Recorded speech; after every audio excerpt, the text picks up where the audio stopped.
Tim Murphy with Drift Sessions. I'm here with our first place qualifier, Jake Wise. Jake, my very first question to you is, I threw some new nicknames out there because I know the nickname from one of the last rounds wasn't quite fitting. Did you catch those nicknames at all? I think I heard one of them. I think I heard Jake the Ripper. Was that one of them? Mm-hmm. Yeah, my crew thought that one was pretty entertaining. Yeah. Okay. I don't know. I haven't had a nickname in drifting before, so I just keep letting you guys make one up, and we'll wait until something sticks, I guess. Yeah, well, I'm just going to keep throwing them at you as long as you're okay with it. But I'm down, man. So back on topic. First place qualifier, how does it feel to be on top going into competition? Man, it feels good. This is my third time driving LS Fest Texas. I qualified first my first year, second last year, and first again this year. So this is my home track, so I'm pretty used to driving here. I feel like the line's getting dialed and feels good. Gave me a little bit of confidence going into competition.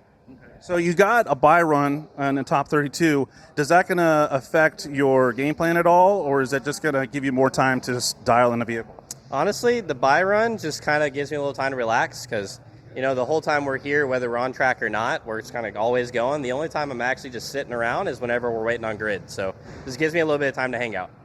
So I looked at the grid or the bracket, and you will be facing either Tom Mermanod or Ethan Parnell. If you had to choose between the two, who would you rather battle?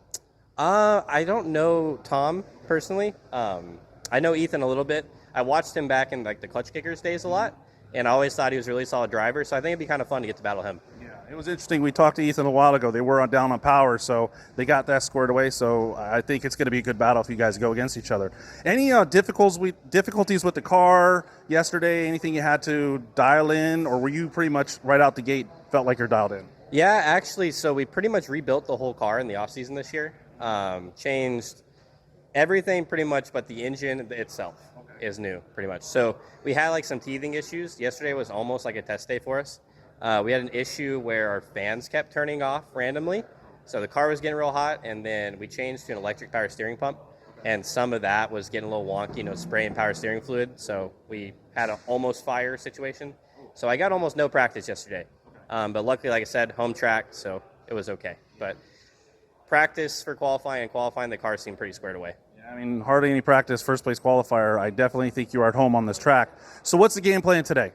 Well, we're going to go try and get some tandem practice in. The car was being a little wonky yesterday, like I said, so it was all solo laps yesterday. So I'm going to try and camp myself in the chase lane and get some chase practice in.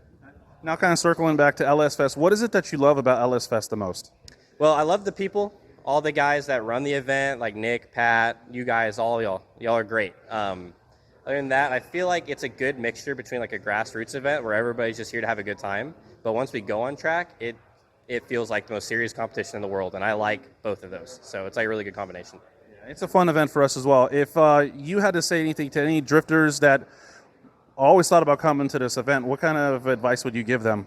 I think it is a really good gateway into a more serious competition. Like if you're used to driving your local grassroots series and you feel like you're kind of starting to outgrow that a little bit, this is a great place to come and get some more structured professional type seat time.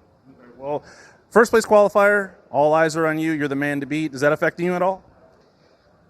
I guess we'll see if I crumble under the pressure or not, huh? I don't think I've seen you in the past. I haven't seen that to be an issue. Brother, thank you so much for your time. Good luck. Watch this man. We'll see you soon.